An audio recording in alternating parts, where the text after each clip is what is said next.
makes him so extraordinarily great is that he was so accessible. He was so human, and yet showed us the ability to live by certain core virtues. Reflecting on the legacy of civil rights icon Representative Lewis and Senator Cory Booker speaking. And I don't think there's anybody that was living in my time when I got to Congress that better exemplified the highest of our common virtues and common values than John Lewis. And for me, it's just so humbling when he told me what it meant to him, that so much of his work, a symbol of the fruition of his work, was to watch the fourth popularly elected black person ever get sworn into the United States Senate. And it just left me with this understanding that every moment I get to hold this job or walk onto that Senate floor was paid for literally by the sweat and tears and blood of his generation, that I stand on the shoulders of such giants that I can never pay back, but yet I can try to prove worthy by paying it forward every day through the work that we do. And so it doesn't hang over me like I'm not standing in the shadow of that, but I'm standing in the light of that every day. And so many of us in my generation who know the truth of how we got to where we are stand in that light and that purpose. There would be no Senator Cory Booker without a Congressman John Lewis. Senator, not to make this too political, but one of the things that has been striking over the last few days is to read and hear from a number of folks who are more than willing to honor the man, but not necessarily honor his cause. And by that I mean, you and I both know John Lewis spent the better part of his personal life and his professional life fighting for voting rights in this country. How frustrating has that been for you, Senator? Go ahead. Well, it's been consistently frustrating whenever you see the co-option of people that were constantly calling to the conscience of this country. Remember, when Martin Luther King died, more people disapproved of him than approved of him. But what's happened now, as one of my men I respect said, is the Santa Clausification of Martin Luther King, where we have forgotten his radicalism. We've forgotten his demands for economic justice. We've forgotten his condemnation of the war machines that we were building and how it related to the Vietnam War. And we made him comfortable, cuddly, easy to accept and cheer for. But no, when we lose John Lewis's radicalism, that was fundamentally comes from a radical love that we do not evidence. We do not evidence in our common culture. We are too focused on materialism, on possessions, on position. John was always about principle and purpose and a radical, unconditional love for others. And so I just worry that we're going to forget his insistent demands, because what is love in the public sphere if it's not justice? And he was an insistent demander of justice in this country.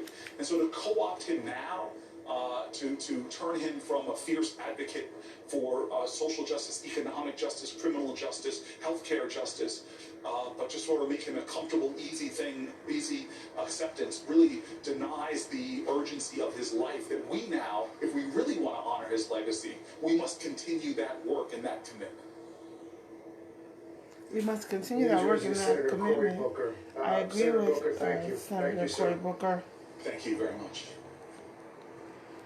House Speaker Nancy Pelosi there on the tarmac greeting. They're showing an image of people leaving the airplane where Senator Lewis, Representative John Lewis is lying, and I believe that they're going to take him to the U.S. State Capitol. Because of the masks. But I believe I did see his son a few moments ago. John Lewis had just the one child, the son. It's really interesting. They're at the joint base, they adopted in 1976. the Andrews Joint Base. And the agency where they first met their son, ironically, was... It's really interesting. As an African American, I remember, before cable television, there was Brian Gumbel on the Today Show.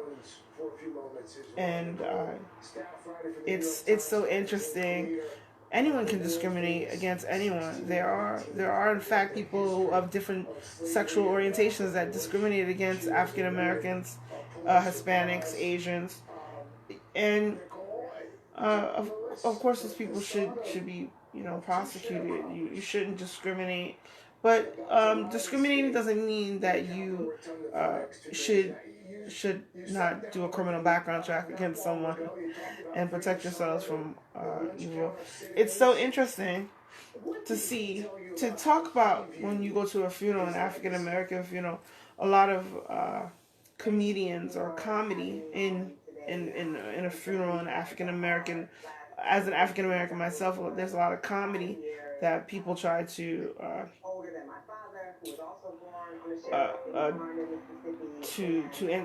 they try to use comedy, pardon me, to entertain the guests of funeral homes. It's so interesting. I read a book about background checking, but it's so important to background check people that you even meet at different meetings. You never know you never know what could happen. Applying to someone's business could lead them to having your resume and not knowing their name at all. Their real name. It's kind of disturbing. It's so sad that he's passed. I only met him for a few minutes, but I listened to him speak, and it was so entertaining. And I want to say it was entertaining because you have someone that grew up in the southern states and who grew up in, I believe, wherever he grew up. And then he moved to Georgia from, I believe, Alabama. And and grew up in Georgia, but he might have been born in Alabama. And then he walking across this bridge of a Confederate, named after a person in the Confederate Army, and someone hits him. Now, did he have a permit to parade? Do you break a permit? Do you need a permit to permit? What if they weren't giving any people who are of color permits, or specific poor people permits? So these are all the things that you discuss when you are a student. You're taught to you're taught to question almost everything. Question your parents. Where are they from? Are they your parents? Were you adopted? Is your parent interested in you? Who is your paternity? This is something that I guess my mother is teaching me.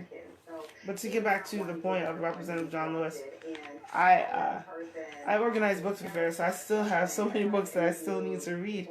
But it's really important. Prayerfully, I'll be able to get this book soon. Sometimes you're in the store, you just get a little lost. But it's so interesting that he was in the South. He grew up. He's part of the Civil Rights Movement. Eliminating Jim Crow, forced segregation, and here we are as a reporter online. Google lets almost anyone be a reporter online. And then you have Mr. Craig Melvin, who has his own show on MSNBC, and then is a host of the Today Show. It's interesting that this is why we are here, delivering information. I think Marshall Simmons said, is not what I wanted to say, that information is really, really important.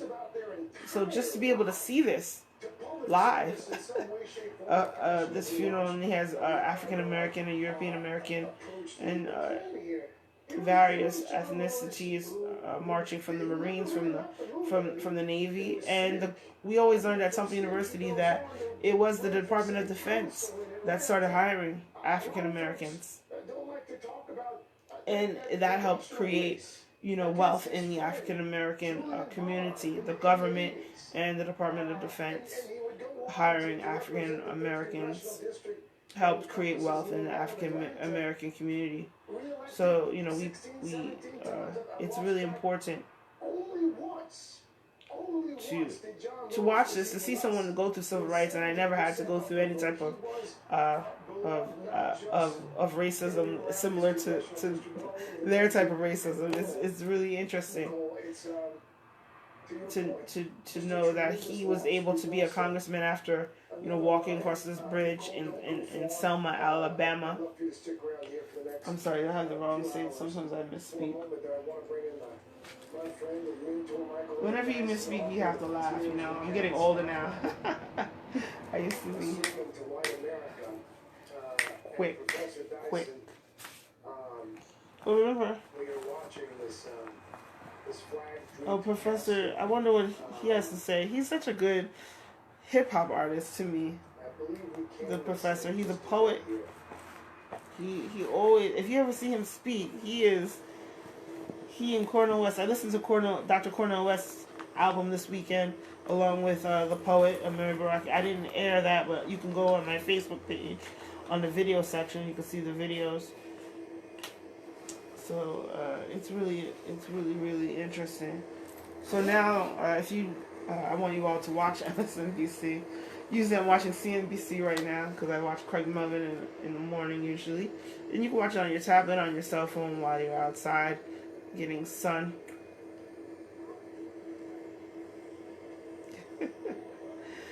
Oh gosh. So you have the Marines here and the Navy.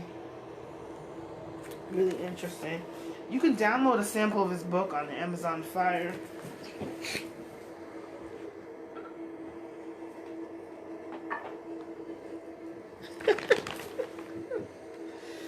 Ooh, so funny. This is why I wanted to study history, just kind of to restudy the civil rights history. We don't spend just to restudy civil rights history. So this is across that bridge, and I have a sample of it in the introduction. He said that I have written these lessons on freedom and meditations on change for the generations who will take us into the future, for the dreamers young and ever young who should never get lost in a sea of despair but are faithfully readying themselves for the next push for change. It is for the parents who want to inspire their sons and daughters to build a more just society. And it's for the sons and daughters who hear the call of a new age.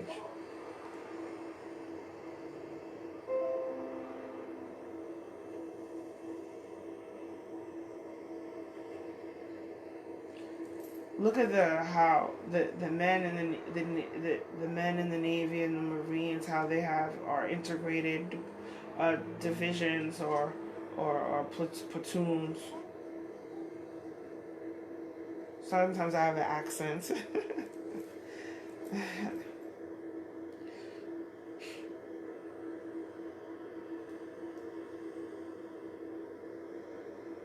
So I actually downloaded. I'm gonna try to finish reading. I have so much to read, people. He had his wife Lillian and his parents Eddie and Willie. I guess his mom's name was Willie. That's a good name, right? The chapter titles, like chapter 1, faith, chapter 2, patience, chapter 3, study. It's all about studying. Look at this man who who attended college, who did these things. I mean, excuse me, I don't know where he attended college. Who did these things? Why is final salute there from the honor guard on the tarmac at Joint Base Andrews after hoisting the casket. So they're at Joint Base Andrews. To that hearse. The hearse will now again wind its way through the streets of Washington, D.C., where Congressman Lewis has served as a representative for the 5th Congressional District since 1986, and through the window there of the hearse we get a glimpse of that flag-draped casket. Professor Dyson, Michael Eric Dyson, joining me now, and when an icon like John Lewis. So maybe you can all download, if you can afford it. You can maybe download it from a library website, or you can purchase it in person. Be very careful. If you're sitting in a seat in a car, if you have your tablet in the sun, make sure it's not in the sun. Upon learning of the death of Dag Hammarskjöld, citing the quote, "What a great light has gone out in the world." And the great light has gone out in the world today. John Lewis, though a hackneyed phrase, much repeated, though a cliche by now, was a genuine American hero.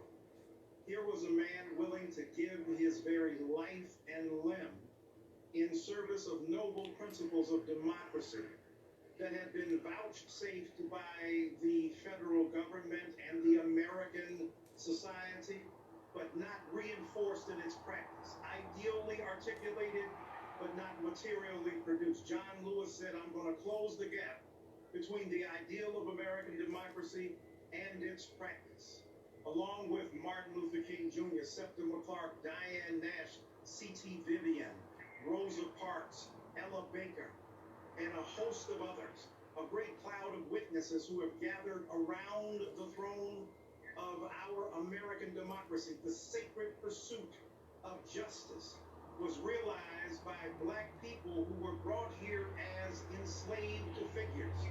Nicole Hannah-Jones in the 1619 Project talks about that particular year, now made totemic, now made itself an iconic number in the roll call of years that have faithfully designed destiny for black people. And bringing them over, those 20 and some odd souls to America, the great grandson of those figures now lies in state, born to two sharecroppers, but rose higher than most people have in this nation, not simply in his political status and pedigree, but in terms of his moral wherewithal, his capacity to say simply and plainly that America is an experiment and an ideal, and until we bring together the forces of truth and justice, of democracy and struggle, we will never be able to make those things real. Here is an American hero. Here is a man deserving to lie in state. Here is a man worthy of every bit of attention we pay to him, because his enormous humility made him one of the greatest figures we have ever witnessed. Professor Michael Eric Dyson. Professor Dyson, thank you, sir. Do stand by for me if you can. We just saw a few members of Congressman Lewis's family board the bus. Our understanding is that that bus is going to trail the hearse as the hearse makes its way to the Capitol, where Congressman John Lewis is going to lie in state for the next 2 days before he makes his way, before he stops at the Capitol, though there are more than half a dozen stops, all of them significant in one way or another. The first stop, appropriately of course, at the Martin Luther King Jr. Memorial. It was, of course, Dr. King who inspired a 15-year-old John Lewis to get involved in the movement in 1955. Congressman Lewis told a fantastic story of writing to Dr. King when he was a boy. And Dr. King didn't just write him back. He sent him a Greyhound bus ticket. And the rest, of course, is history. His first stop will be at Dr. King's memorial. We just showed you a map there of not just the first stop, but the other stops as well. We are going to pause for just a few moments. Lots more on the life and the legacy of Congressman John Lewis right after this. I'm reading Encyclopedia Britannica, and it has a lot of information about Mr. Lewis and Representative Lewis. So he was born in Troy, Alabama, near Troy, Alabama in 1940. And of course he recently passed away. He started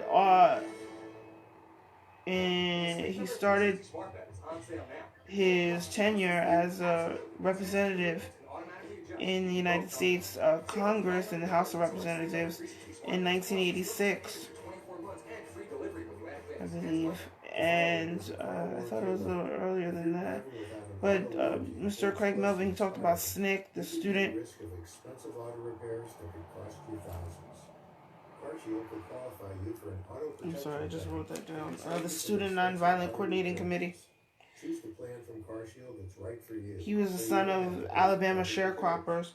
So it's interesting that, you know, I knew farmers No credit I check. think I know farmers. Do I know farmers? So it's interesting that he was a sharecropper.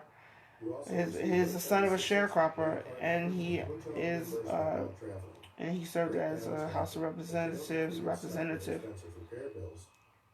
He attended segregated schools. You know, I didn't attend segregated schools. He wanted to desegregate Troy State College, now Troy University, and his parents did not want him to do that. And he was educated in Nashville at the American Baptist Theological Institute and Fisk University, and he earned a Bachelor's of Arts in Religion and Philosophy in 1967. So that's really interesting. That's a historical black college and university, Fisk University. A lot of people attended Fisk University. Still waiting for people from Fisk University to show me their HBCU things. You know, I have my Temple University, my Temple University t-shirt, tank top, have a long sleeve t-shirt. So I want to see if let's start wearing our HBCU things online. I know I had a Grambling State sweatshirt. Remember when they had those Grambling State sweatshirts in the 1990s? And it was they had like lines on it. It's really interesting. Everyone loves to support HBCU. Yet I haven't attended an HBCU. It's time to start an HBCU right now. There could be new HBCUs within an HBCU or outside of an HBCU. Like President Barack Obama. I think he has a school at Columbia. There's a school at Columbia or a college, and then General Powell might have a school at SUNY. Mr. David Dinkins has a program or school or college at Columbia University. So I think that's great that he attended Fisk University. I just wanted to promote that school. When I was born, imagine that, you know, he attended Fisk University. He wanted to integrate Troy University, and some now there's community colleges. There's a college for everyone, almost everyone. If you go to a community college, you didn't do well in high school, they may admit you to community college.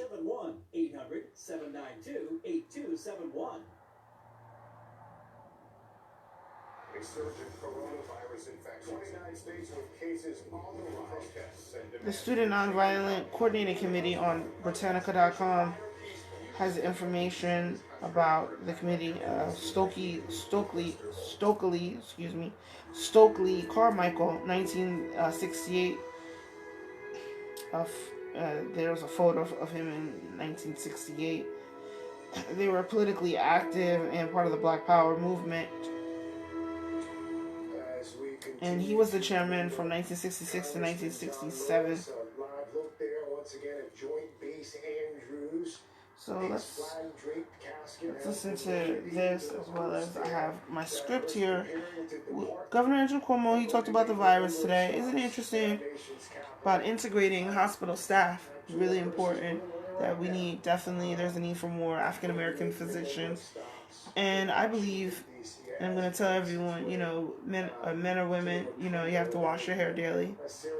I guess I used to have braids. I used to dry my braids with a cool dryer, but I believe that maybe you can braid your own hair and unbraid it every day. That would help. Wash your hair daily. And then also your friends on social media, if you are a physician, if you are in medical school, or you want to study to be in medicine, it's really important to be as clean as possible. Maybe use soap and water on your skin for about 5 and 10 minutes without rinsing off the soap and water. Leave it there and then rinse it off. Maybe 10 minutes might be best for some people depending on your blood pressure. You have to be careful of certain soaps having a lot of sodium. Most soaps have sodium in it. And then antibacterial wash like Dial and other companies have liquid shower gel soap with antibacterial solution. Maybe douching frequently, almost daily or after intimate intercourse with a person. That might help. Also, studying. So I'm studying for the MCAT. I was really not interested in studying medicine. I was really interested in studying law to actually really investigate hospitals for not hiring African Americans. But after talking to myself, thinking about it, I was like, are most African Americans being clean more often, eating the right foods, and doing other things? So, let me take a little break here.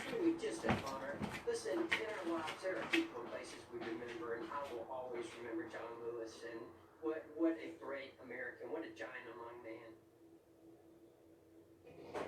Congressman, you and the late Congressman Lewis, you were on different sides of the aisle. You disagreed on a number of policy issues, as one would expect. So I'm the only producer of my show, and I just write a script based on what I want to tell people, what I want to know. So it's really great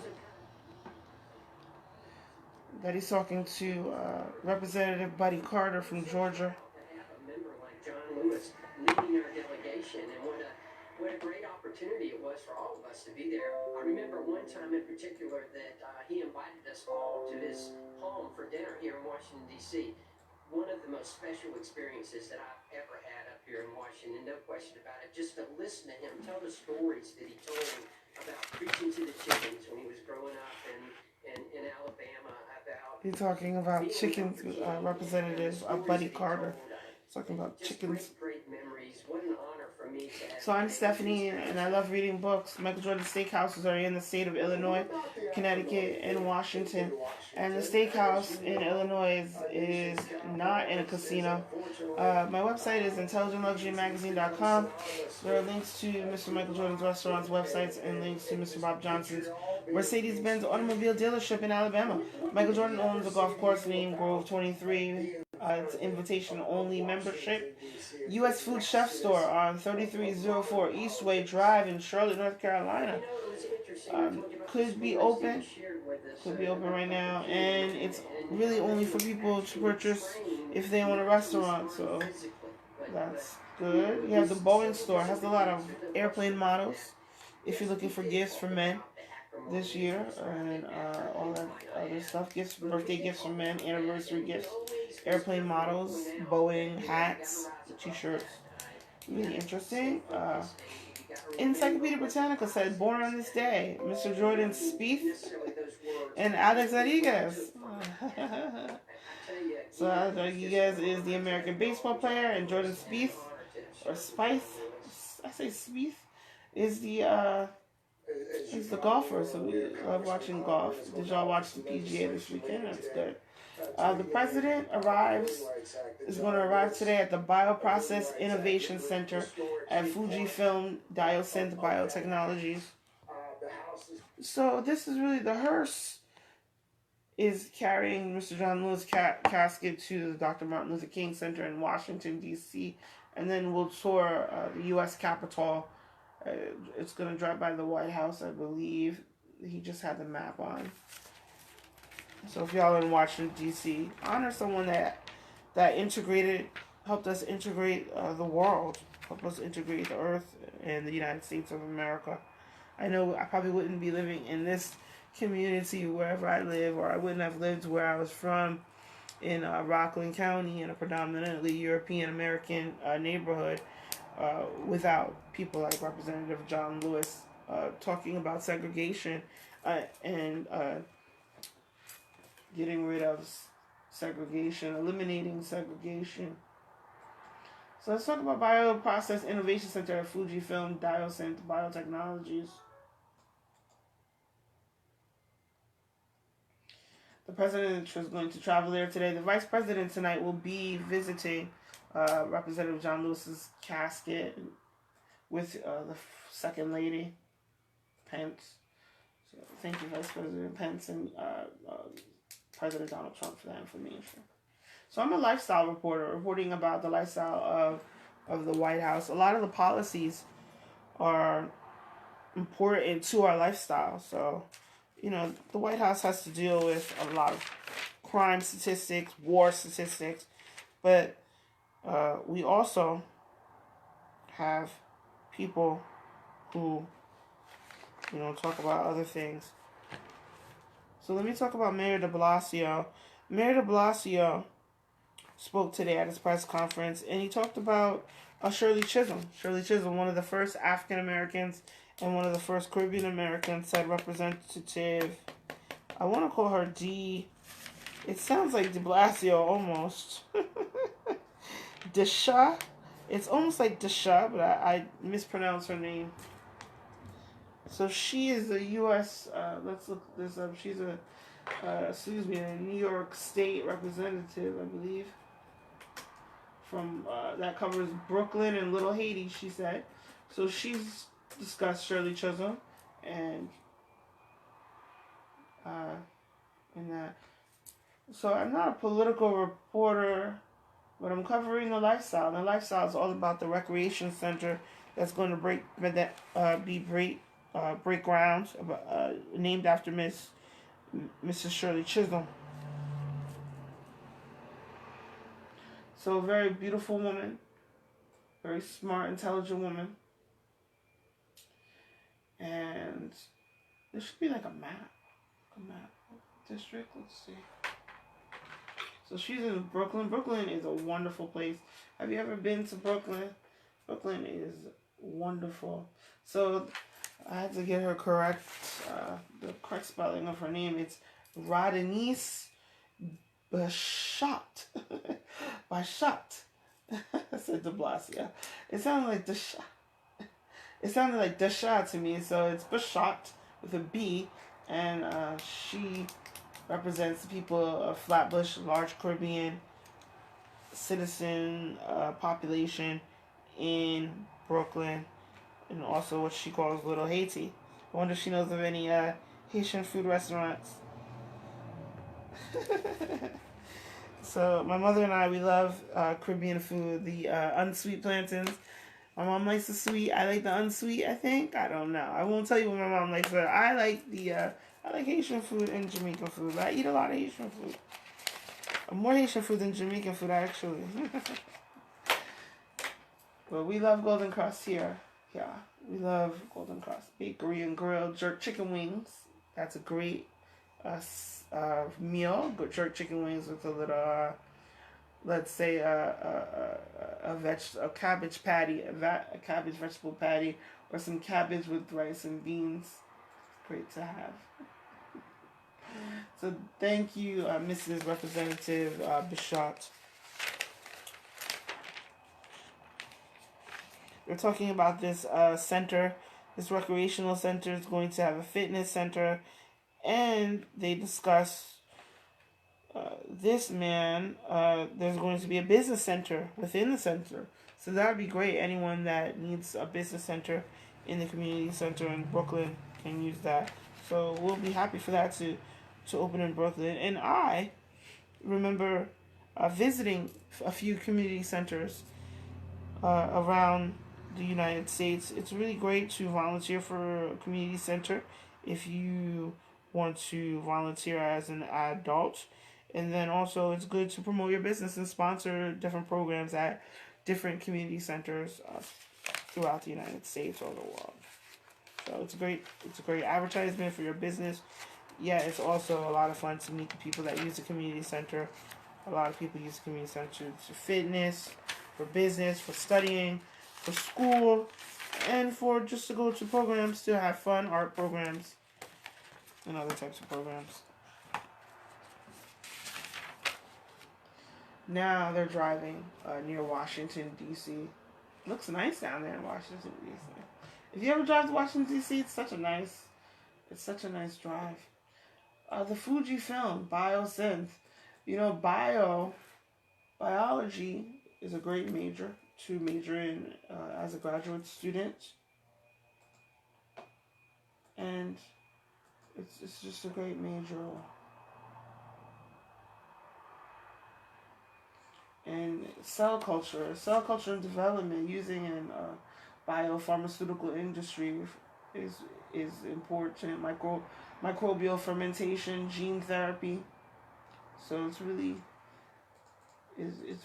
like the Fujifilm is to invest 100 billion yen to expand its large-scale biologics production facility in Denmark this year.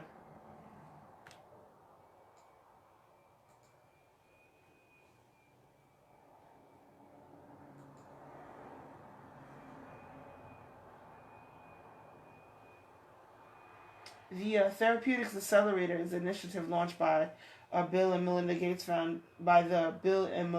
Foundation. Welcome, another organization, and MasterCard to speed up the response to any type of viruses. Studying viruses is really interesting. This is really interesting about how viruses spread and why they spread. You know, being clean using antibacterial cleaning solutions is probably important, but also wearing the mask if you have a cold is important too.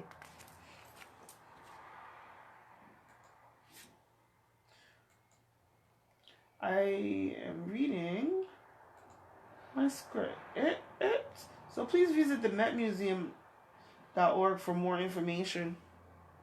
So the museum plans to reopen on August 29th, pending state and city approval. And they have exhibits online, and you can go to the website to look at all of the exhibits that are online and to learn more about future exhibits. So the Met is on 5th Avenue, right near Central Park. So it's so great. I remember that sometimes on Sunday it's free, sometimes. And sometimes you can pay the admission price or another price. You have to call to ask to see how much it is, or go to metmuseum.org. Right by Central Park, you visit, you walk around the museum, have lunch in Central Park. You can bring a picnic lunch. I don't think you can barbecue in Central Park, and walk around Central Park. Really, really beautiful park right on 5th Avenue.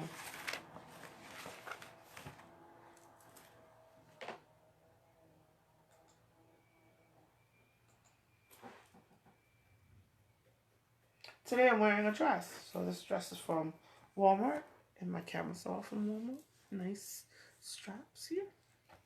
Camisole bra. So, you know, it's always great to wear a nice bra, and then, you know, my bracelets and my rings. So I have my Pandora bracelet always, and I like charms. I like the charms on the Pandora bracelet. If you see the charms, I had another one, but that was made specifically for me. This one has a shell on it. I love the beach. And then this says, you know, I love. So do y'all see it? It's really nice. Has different types of charms. And you can buy different types of charm bracelets from anywhere. I know that it was so fun that they gave me this at a jewelry show. Thank you, Pandora. And then they gave me another bracelet at an editor's show. So even my mom borrowed the bracelet. And it's a pink one from the Susan G. Komen organization to fight breast cancer. And they let us pick that. They let a lot of magazine editors, it was an editorial show, pick out. And it was at, I think it was at Tao, some restaurant. I don't want to say. Why was I at Tao? It was at a restaurant, maybe not Tao. So the president is participating in Walking Marine Terry Sharp, and that was on. I kind of had to watch the Man War. So then, Walking Marine Terry Sharp.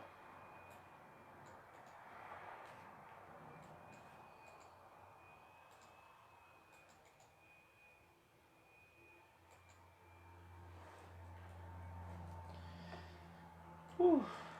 I'm just praying. So, you know, that's why we have prisons. Unfortunately, you know, prisons, the guards, the correctional officers, They're humane. They try to be nice. They try to play music. They try to have programs for prisoners. So any of you who are not a victim of a violent crime, volunteer maybe out of prison if it's safe, to entertain the prisoners and help them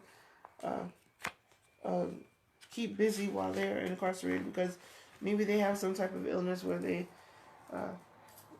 can't stop behaving incorrectly, like right now.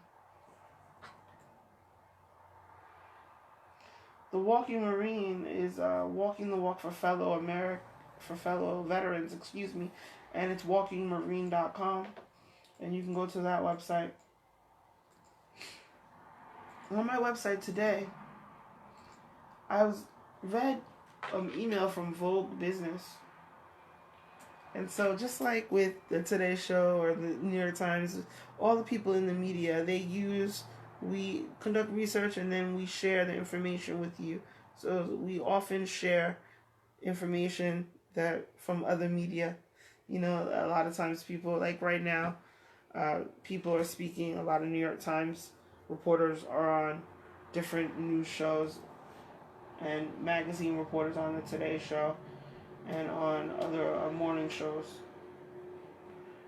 On my website's blog, if you go to the blog section and you click on the link, and that's what I want you to do. I want y'all to see the front page of my website. If you go there, you could see a Rich M. Nissi Azania bags.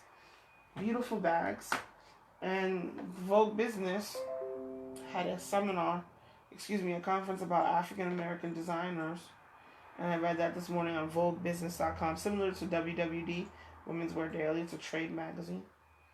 And I read about that, and now I want to look at all these beautiful designs from Rich Minissi and other designers. So they had a webinar with 100 African fashion creatives. And I thought that was it was hosted by Fashionomics Africa, launched by the African Development Bank Group.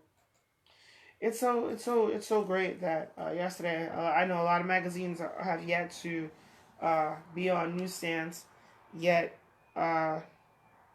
Arise magazine, a great magazine. And let me show you Arise. If I showed you this before.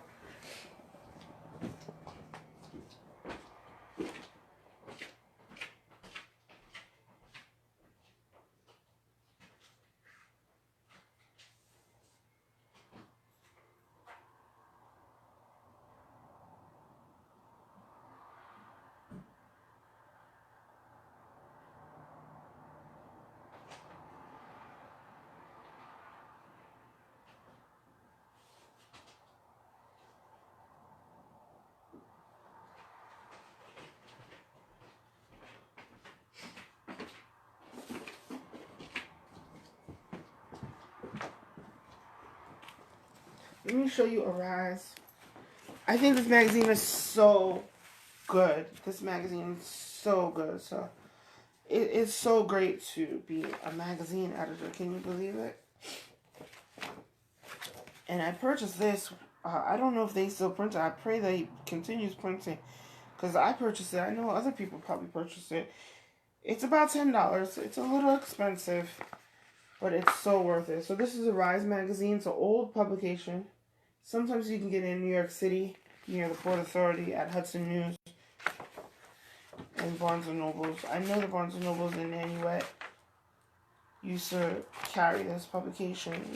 It's a great African diaspora magazine, printed in the UK, so it's a little expensive. Has Marcus Samuelson's in this shit.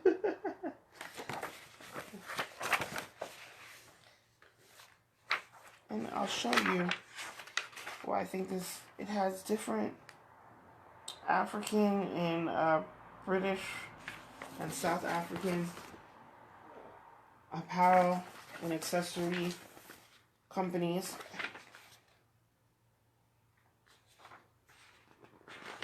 And even Graf.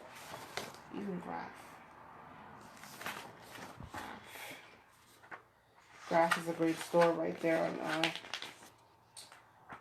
what is it, 5th Ave, below the Central Park. Just a wonderful, wonderful publication.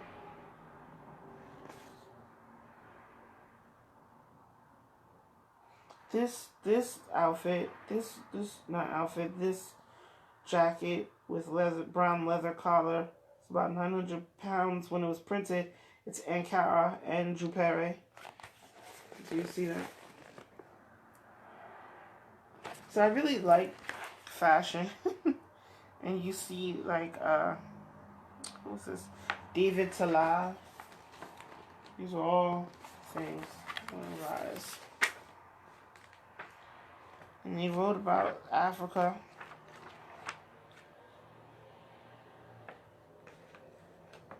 They talk about Tanzanian-born Ghanaian architect David Ajayi, who has a camera. That's good.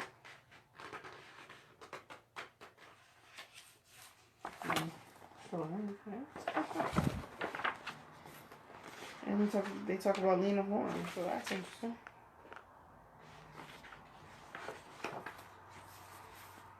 Vivienne Westwood. So great magazine, Arise. Sometimes they have like artistic pictures, you know, like museum pictures. But no. Oh God. So it's so great to have this. Let me quickly read my script. I think that's the end of the script. You can look at my website, intelligentluxurymagazine.com. But I wanted to read this. First Lady Melania Trump announced a significant renewal of the White House Rose Garden this summer. So my garden is dead. And I don't know. I'm feeding it, I'm watering it, and the garden is dead. No vegetables in my garden. So, you know, maybe next year. So we'll deal with that. The restoration of this historic garden is a much anticipated project meant to improve one of the most iconic locations in the White House grounds. So this is great. The premier landscape architecture firms Paris Gulot Incorporated and Ohimi and Huhim and Van Sweden and Associates /OVS. So the plan is about designing the first design implemented by Rachel Lambert or Bunny Mellon during the Kennedy administration, which was the blueprint for the Rose Garden since its installation in 1962. So the garden is going to return to its original 62-foot footprint 1962 footprint and help ensure improved infrastructure, drainage, and a better environment for the plants, reducing the leaf blight. I have leaf blight right now. Right now I have leaf blight. So the First Lady said, the very act of planting a garden involves hard work and hope in the possibility of a brighter future, said First Lady Melania Trump. Preserving the history and the beauty of the White House and its grounds is a testament to our nation's commitment to the care of this landscape and our dedication to American ideals, safeguarding them for our children and their children for generations to come. So that's great. Oh, this great magazine, The Best Mediterranean Summer Recipes. I think I'm going to have a little shrimp and kidney beans. Just 1/3 of a can.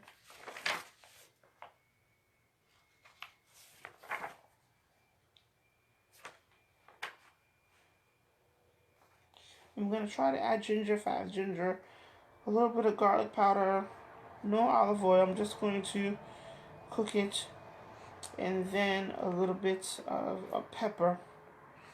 Don't really need a lot of olive oil.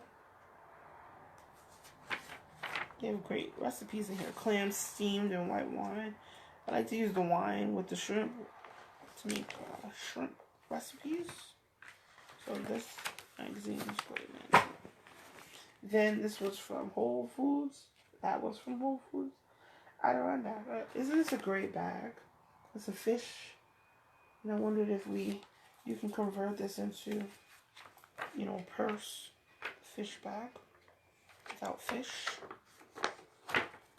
I read this magazine, but the article that made me really want to purchase it, one of the articles is this article about my Adirondack life. How can the park become more diverse and welcoming to people of all backgrounds? Here's what's growing up black in the North Country taught me. So that's in this Adirondack life. The Adirondacks are in New York, in the state of New York, and they have information about books from the Adirondack Life Store.com and Adirondacks 50 Falls Challenge, 50 Hikes in Adirondack Mountains. Really, wait, am I thinking of the Adirondacks? There's the Adirondacks and the Appalachians. So in New York we have the Adirondacks that connect, kind of to the Appalachians. So it could connect. Always hike with 2 people, don't hike alone, and then hire a hiking guide. Remember that Aldario is great. I have my Spanish-English dictionary, and I kind of just read it. Try to practice my Spanish sometimes. Haven't done it today. Or recently. Actually, this is great. As warming makes parts of the planet less and less livable, an epic climate migration has begun. So that's by Abraham Lustgarten.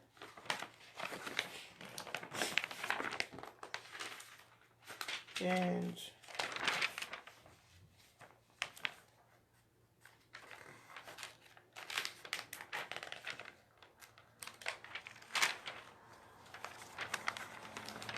I hope this wasn't written by anybody that's stalking me, huh? So, living through the unlivable. It's about refugees, and it's about food deserts. It's about famine and people moving to urban areas because of famine.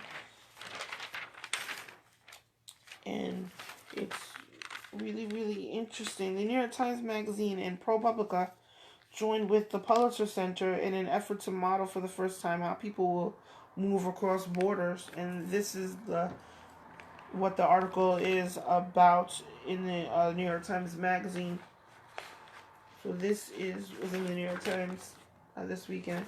Very interesting articles, great to read while you are not busy.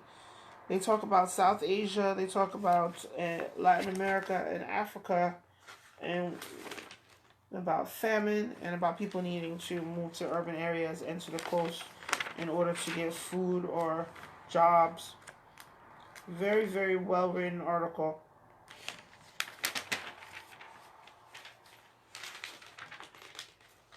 I haven't read this article yet. At the Kariba Dam in southern Africa, an imminent climate catastrophe echoes a troubling colonial history. By Namwali Serpel, illustration by Hamja. This is about a dam in Africa. Now, a lot of people don't like dams. They don't like electric power by dams because they think that it destroys the environment, because sometimes when they build a dam, it takes up a lot of land. So I read about a lot of people being moved by eminent domain. And I thought about, I haven't read this one, but I'm definitely reading this article about rivers. I love rivers. And, making the river available to people to visit. And they're talking about sacrificial re-engineering Louisiana's coastline. Beautiful photographs.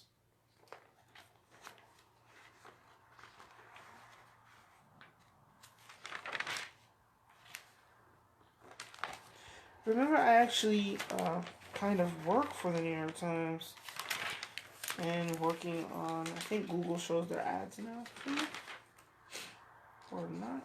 So I support subscription. Subscribe. It's a very good, or purchase on the newsstand if you can't afford to subscribe, or you move or you travel a lot and you need not to have the subscription.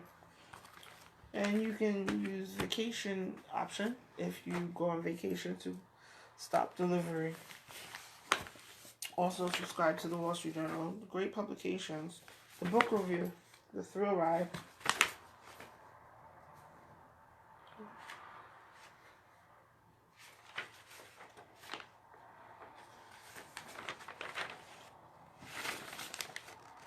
So also, I think I worked for the Wall Street Journal or worked for the New York Times as the person that promotes subscriptions. And you going to the website, NewYorkTimes.com or WSJ.com. And that's what I did.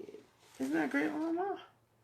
So the story of the 19th century con man who scammed his way to the top of a religious sect. That's interesting.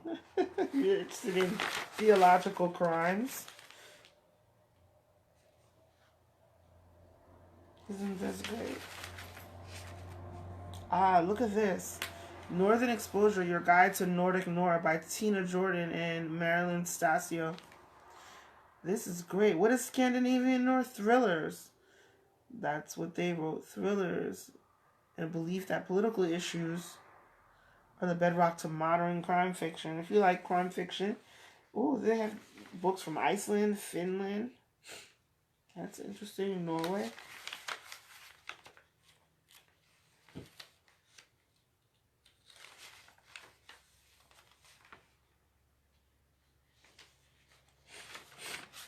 I was thinking about Meghan Markle. I don't know what you call her. Is she the Duchess of what? The Duchess? I have to learn my lifestyle. My British lifestyle. She wrote a cookbook, huh? Is that it? I didn't want to say her. I wasn't supposed to say her. And that's why this person doesn't work.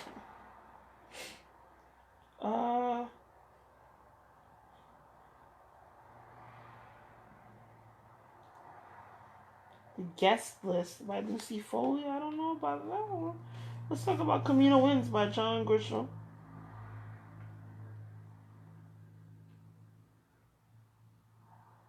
I love reading what I should read. So they have children's books here, so if you don't know what to get children, I always try to buy books for children. So read this New York Times book review. If you need a good book to read, they'll tell you if the book is good. The Room Where It Happened by John Bolton, the former National Security Advisor, gives his account of working for President Trump. So that's, I don't know if you want to read that book and be friends with Donald Trump. I don't know. Do I want to be friends with Donald Trump? I don't think so. I just kind of just like reading his business books that I took out after I shoved. And then, you know, I've never been to the hotel. I live in upstate New York, so I never needed to stay in a hotel. But I'm sure they're nice hotels. Becoming by Michelle Obama. I think that's a good book. I didn't read that book yet. Between the World and Me by Ta-Nehisi Coates. I didn't read that book, but I read the other book. Really good book. Really, really good writer, Mr. Coates. And a great lecturer. I saw him, if I ever met him, I could Google. Wait, let me think. If I Google this bookstore, but I know where it is. It's in South Manhattan. I'm trying not to Google everything. Remember when we didn't Google? Remember when we had to call people? Kevin O'Leary on CNBC is recommending Louis Vuitton Moet Hennessy. Hennessy is actually not that bad. It's a good drink. It's part of Moet Hennessy competing with Diageo. That's interesting.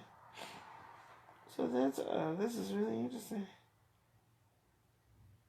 Me and White, I ain't reading that.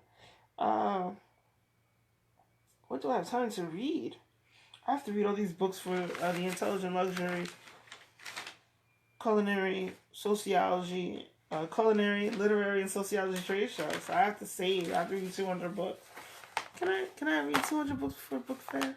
Do they read all the books? The people at the Book Expo, do they read all the books that are going to be at the Expo? They cannot.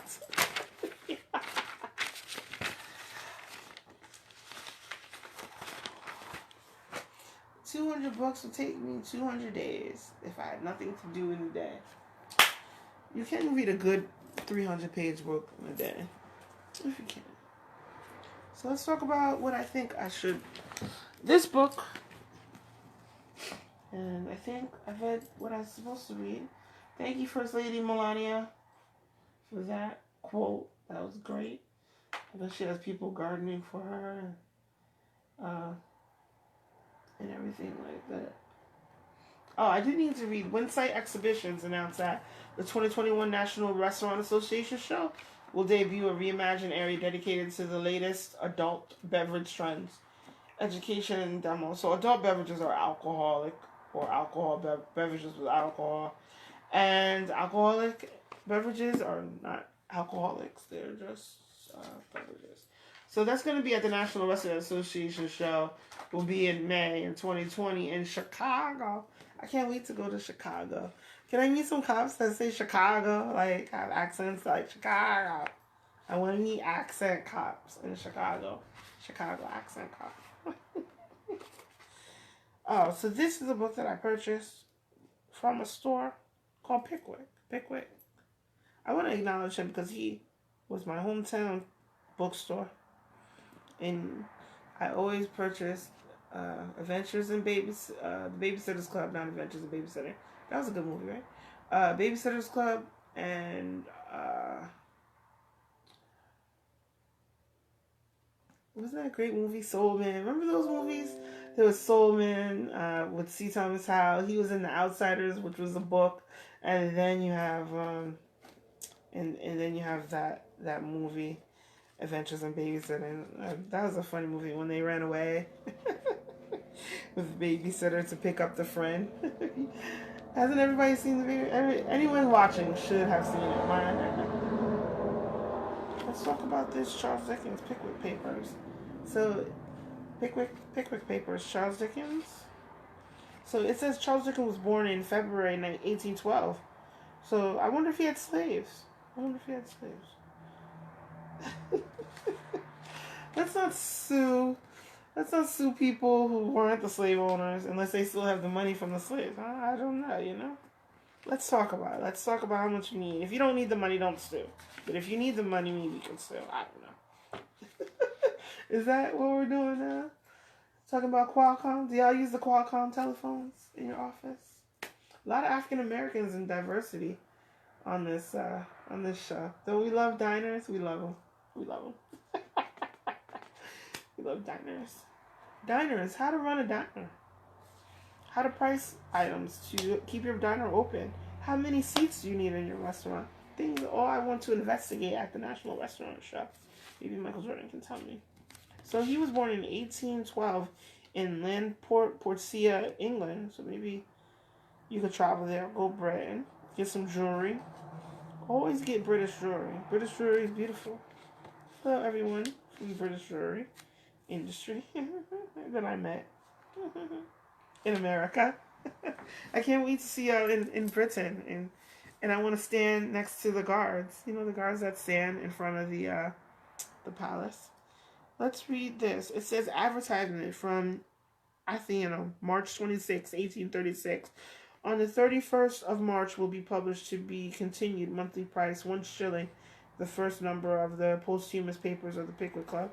I'm afraid I don't want to read this right now because I think it might fall apart. It's an old copy and I want to keep it. So I think it's a copy from an afterward copyright.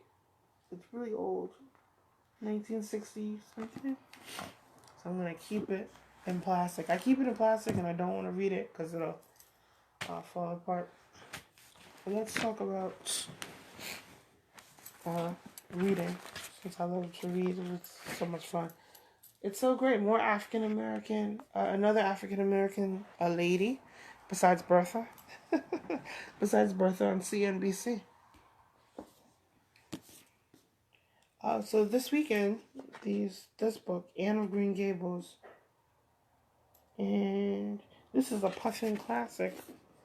I'm going to read this because at Pickwick, I used to purchase Laura Ingalls Wilder. He used to have a set. He had a set of all the Laura Ingalls Wilder's books, and I just one day wanted that set. But don't cry for me because I read them all, and I downloaded Farmer Boy on my phone a couple of years ago. I don't know which phone I had it on. I didn't transfer it from it. But Farmer Boy, one of my favorite books by Laura Ingalls Wilder. Farmer Boy, Little House in Town, or Little House in the Big Woods, Little House on the Prairie, Those are all the books written by Laura Ingalls Wilder, or a few of them. She has others, several others. So it's really, I love the books. Laura is someone, and her sister or young women who are raised by Pa and Pa. You know, I just found that out, dude. I just found that out. And I'm not going to say anything. I just found that out, dude. You know what I found out? I know somebody that was in those films, so I found that out. Please don't hypnotize me to say. Anne of Avonlea.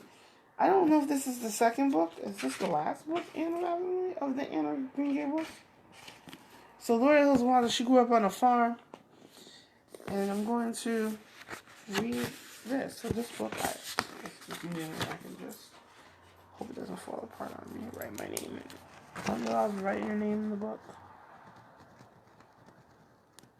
I remember my mom, I had all these books, and they made me give them to the elementary school. Remember that? Do you remember that? You remember giving your books to elementary school? Clean, nice clean book. Very clean.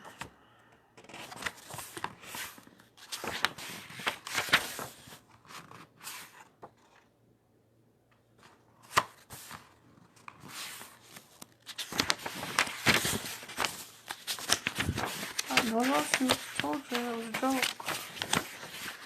So, no, I wasn't in a joke. No, not this type of joke, sir.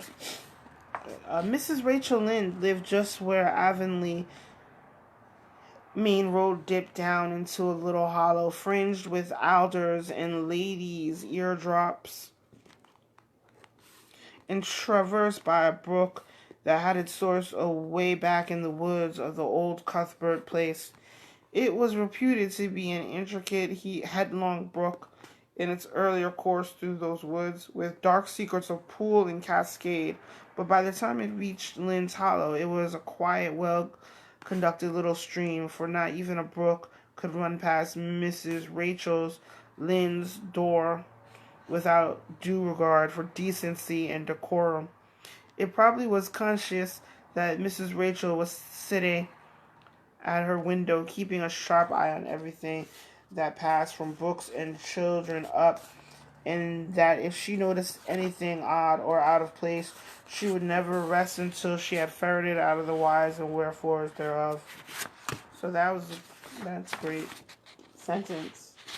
That's great. Anne Green of Green Gables. Ooh, I want to see this book. After I read it, I'm going to watch the show. So I have all these books to read, so I read that. Sometimes I make a little check that I read that page. If you have a bookmark. But they gave me a bookmark. Not on hardbacks, usually on softbacks. Unless I need to take notes. So now we have the New York Times, Sunday. That's the one we read. And Hawks set China and U.S. on task to last and divide. So that was interesting. And U.S. rowers hit hard. Warn the young that the threat is real. So I know you love rowing. Everyone out there, you know you need that. And that's that. And then the Iliad. We're still reading the Iliad, people? Remember I read this.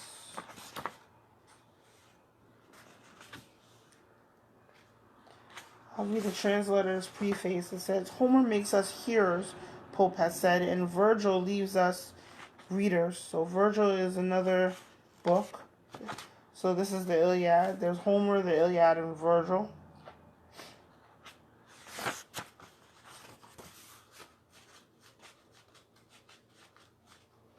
And I usually read the introduction afterwards because I don't want to know the ending if I haven't read it or I forgot the ending. So I know I've read Homer and the Iliad. So this is the Iliad. So now I'm going to have my notebook to take notes. I think I accidentally had a flood in my apartment and I had to get... Y'all, I think a mistake that I made is not true. Just save your So try to save your college notes and all your textbooks and not resell them.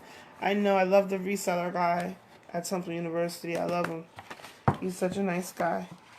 If you have to resell them, try to purchase them again after you get money, maybe after you graduate from the reseller guy. That's what I plan to do.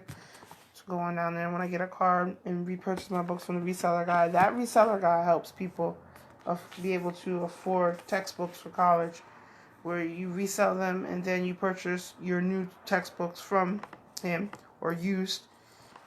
So try to repurchase those.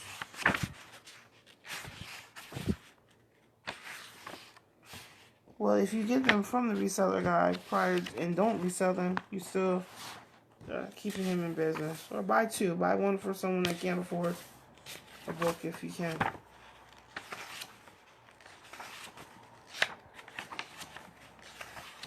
Rage. Goddess, sing the rage of Peleus' son, Achilles. Murderous, doomed, that cost the Achaeans countless losses, hurling down to the house of death so many sturdy souls, great fighters' souls, but made their bodies carry on. Feast for the dogs and birds, and the will of Zeus was moving towards its end. So I read that again. Isn't that beautiful? It's like rage. Rage. What is rage? Is it anger? What is it? Is it a question? Is it a trade? Is there rage and trade, dude, in Domino's Pizza? Is there rage? I'm not eating Domino's Pizza tonight, puppy. I like Caribbean food, Asian food, Italian food. I had great Italian food this weekend, too. Pizza. Great pizza. Eggplant sausage pizza. That's good. Like to have broccoli or eggplant on my pizza. Let's talk about the other magazine.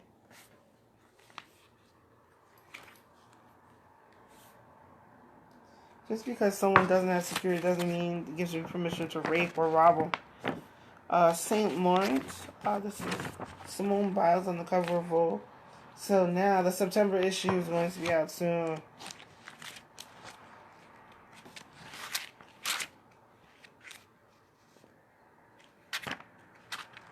So I wonder what didn't read that yet. Going to read that article. And then we have The Nation. One of my favorite magazines that I used to shelve at the library. So I put my name on it. Library has stickers and barcodes on it. So I take the barcode off. I can't take the barcode off. I don't work at the library. Maybe I am still employed. I probably am. I actually did email the director. I probably still work there. Don't call the library unless you live near the library. Everybody has their own library. Ha ha ha. About me. That's what I meant to say. This is great. In 2015, Minneapolis, one of 6 cities selected by Barack Obama's Department of Justice to pilot a new kind of policing said to be grounded in social science, wrote Mr. Vitale.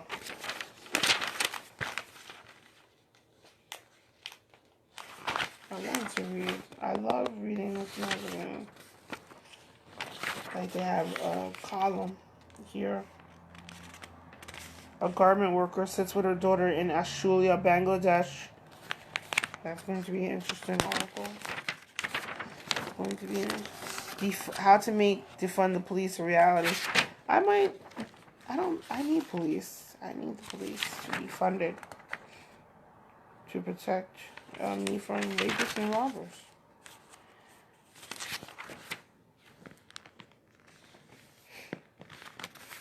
And we talk about New York City.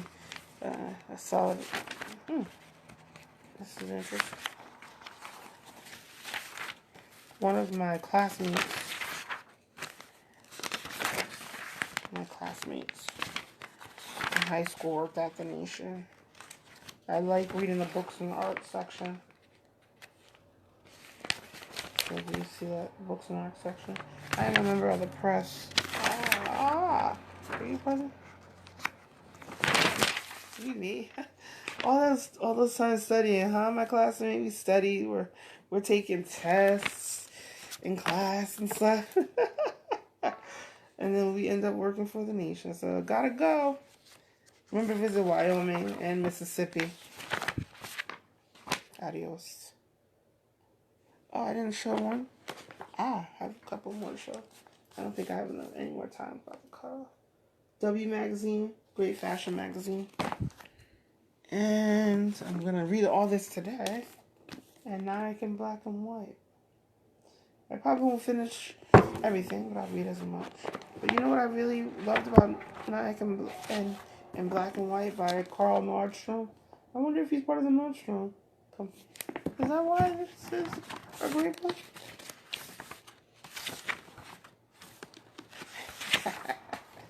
I can't show the photos in this one, I don't think.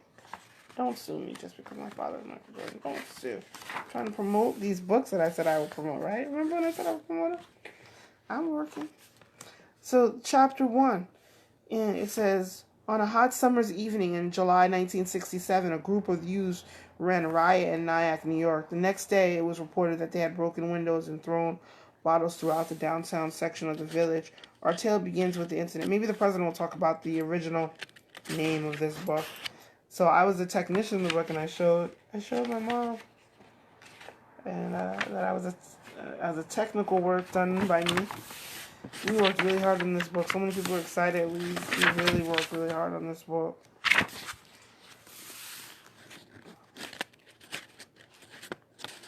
So let's read this. It was on such an uncomfortable night, Tuesday, July 19th, 1967, that the youths ran riot in the Central Village, according to a report in the New York Times the next day. So that's the article that I wanted to conduct research about. They might rewrite the book, or just write a different book about the history of African Americans in Rockland County and in Nyack with the Rockland Historical Society. Just, our history, I've never been in a riot. Thank God I don't want to be in a riot. But there's so many people that were in this book, that were discussed in this book, or written about in this book, pardon me. And maybe there could be an audiobook made. Some high school student can do that, right? College student. Some college student can read this book for people that can't read it. Or maybe there could be a documentary based on the book. I actually know some of the people that are in the book. So, that's pretty interesting. So try to find that article in the New York Times, July, maybe 20th, 1967. And you can get that usually on library, CD-ROM, microfilm, microfiche. Great maps in this book. And the footnotes to the maps are usually in the text. It's people worked really hard on this book to show that. So maybe I was thinking of African Americans, like African, Jamaican, Caribbean. So Caribbeans were from Africa too. So I was wondering, should we say African Americans, Caribbean Americans, and other black diasporians? I made up diasporians. And we could talk about that. But I'll talk to the librarian that does this. He's a great librarian. He knows who he is. And this is interesting. Frederick Douglass drew 700 people to a rally in Nyack in 1872. So we can fact check that.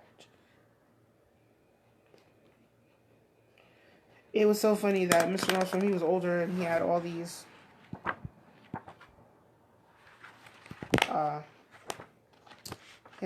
notes, and I typed something over again.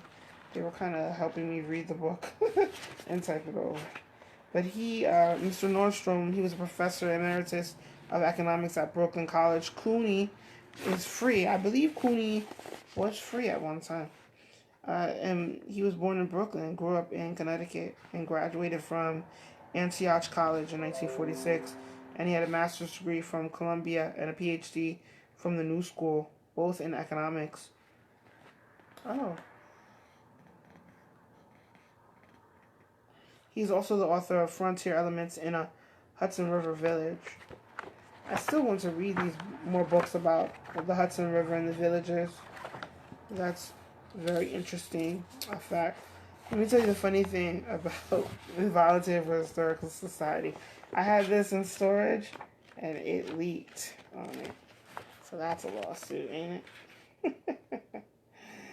Yeah, that's a lawsuit. Shouldn't have leaked. So there's a whole issue with that lawsuit. Whole issue.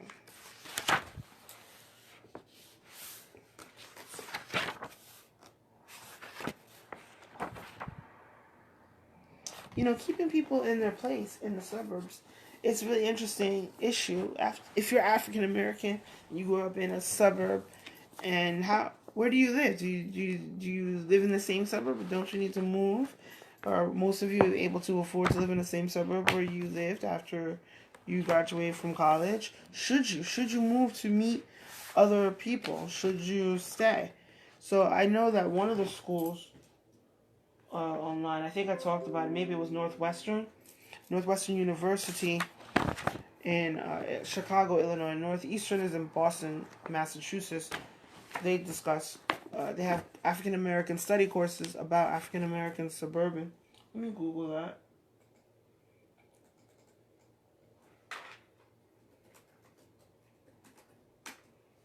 I'm joking. Someone gave me the book. It's no lawsuit. No lawsuit. Someone gave me the book, so that was good. And I sold a couple copies for them. Wasn't for no commission. Ooh, that's why y'all, I said, before you even answer my Facebook request, get an attorney. Before you say anything on Facebook Live. So remember when we had to put end, just put keywords.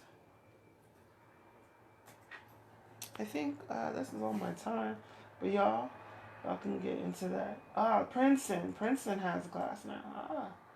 Princeton following Northwestern University is false. Princeton. Whole Foods sued. Why? Why did they sue? You know, Whole Foods has good sushi. Brown rice sushi. That nice shrimp tempura brown rice sushi. Thought that was pretty good. I miss the Indian food. I hope I can order some chicken tikka masala, some pakoras, some sag paneer, some chickpeas, a samosa maybe from behind the counter. Just hand it to me so I can get it.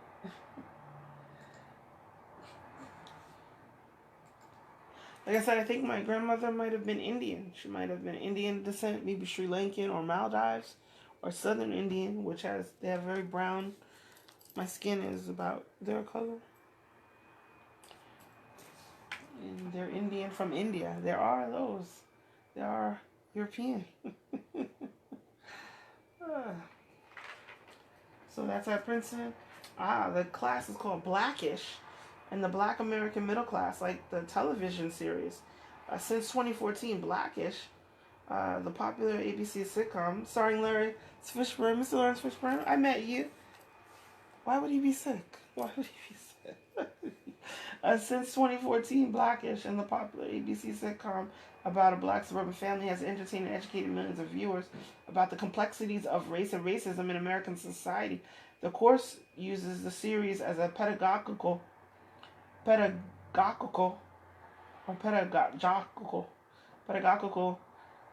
explore the social situation of the black middle class more deeply. So pedagogy is like not even say it. It incorporates scholarship from African American studies, sociology, and political science to discuss the privilege and the peril of the 21st century. Oh, this is crazy. Pedagogical is a pedagogy.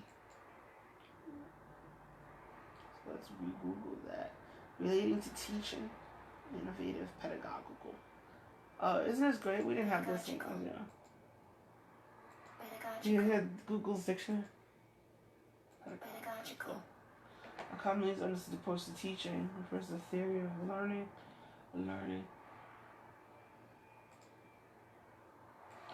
Let me tell you, that's why we have to take our continuing education classes. Amen to that.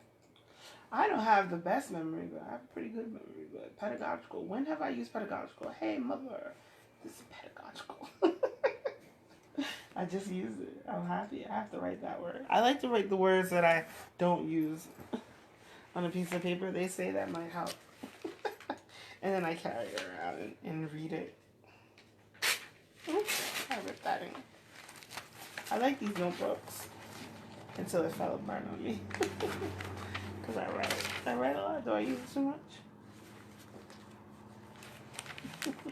I just like, these are really great to keep, but I don't know why it fell apart. So let's read pedagogical. And that's all I need to tell you all. I did want to tell people that I went to Stanford University's website, and I was able to look at which law books were needed for different courses in a classroom or classes in a classroom at law school. So at Stanford University, thank you for having that information. I have a lot of information today. So let me read that through quickly. Miami Marlins, I don't know if the Marlins is talking today. So Marlins.com. I didn't receive a press release, but that's alright. Don't need a press release every day. So I learned. I learned that. So let's talk about to provide HR 7575 for the 116th Congress second session, to provide for improvements to the rivers and harbors of the United States, to provide for the conservation and development of water and related resources, and for other purposes. So Mr. DeFazio for himself, Mr. Graves of Missouri, Mrs. Napolitano, and Mr. Westerman introduced the following bill, which was referred to by the Committee on Transportation and Infrastructure and the addition of the Committee on the Budget for a period to be subsequently determined by the Speaker in each case for consideration of such provisions as fall within the jurisdiction of the committee concerned. Thank you all. I love rivers, and I plan to visit rivers, and maybe I'll visit the river, the Hudson River one day. I will maybe one day. There's also S2163, Commission on the Social Status of Black Men and Boys Act. Right. So you know what? I'm kind of slow. I just like to go to some place that keeps me from being late or unorganized. So I'll definitely talk to the Historical Society of the Nyack's president, so we can start promoting the history of the Nyack. It's very interesting. Nyack is from the Nyack Indians. So it's great to be from a town with the Nyack Indians, if I'm even from the town. Why would someone delete my birth certificate? People are crazy as heck. So, anyway, to establish the Commission on the Social Status of Black Men and Boys to study and make recommendations to address social problems affecting black men and boys and other purposes. That's the S2163 Act. You can contact someone in government. We know that, right? We know that already. And then the National Museum of the American Latino Act.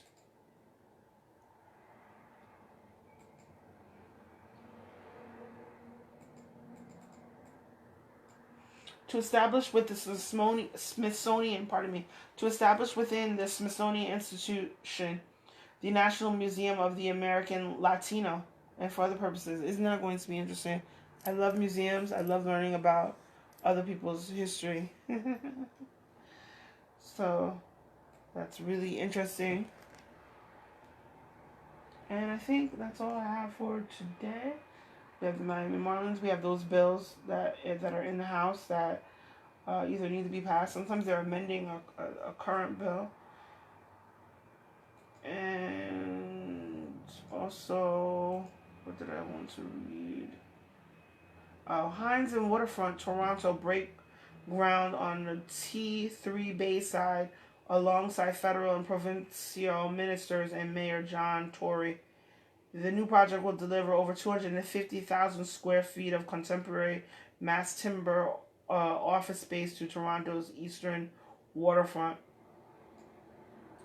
the community will be there right on Toronto's waterfront. So if you are interested in opening up maybe a a, a, a business in Toronto, perhaps you can do so at this development.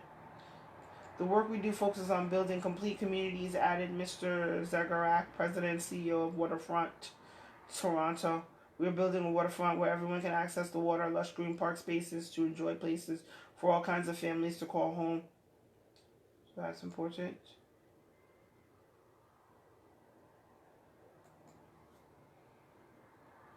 And then also, let's talk about New York.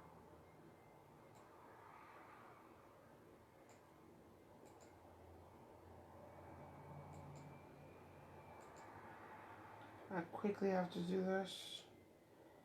We'll talk about the New York Landmarks Conservancy, 25 years of living landmarks. Go to their website. They're going to have a gala honoring different people. So it's really interesting. That's similar to the Historical Society, although the New York Historical Society has a museum on Central Park West, near Central Park. So I know I met Ann Curry from the Today Show there. I just happened to, I was wondering what was at the show, because I was usually near Central Park West. I worked near Central Park West. And so I walked up there to the to the museum. And there was Ann Curry talking about a trip to Mount Everest. I can't wait to go to Nepal to visit Mount Everest. Mr. John Lewis is in Washington, D.C. right now. Beautiful parks past the Smithsonian Museum. Let's talk about savings. So today, weekly rate cap information for July 27th. Savings, the national rate 0.06%, the rate cap 0.81%, interest checking 0.04% national rate percent, and 0.79 rate cap for the interest checking. The money market account 0.8%, and there's the national rate and the rate cap 0.83%.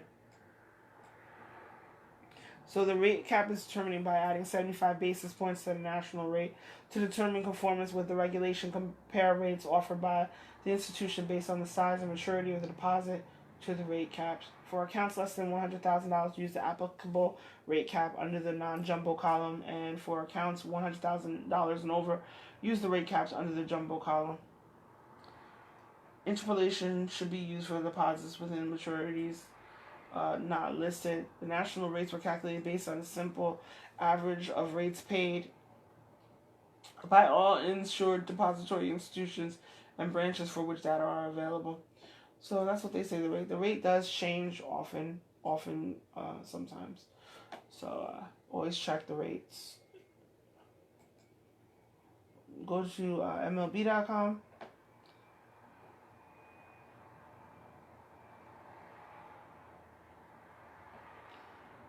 So we love baseball. It would be great to go to a baseball game.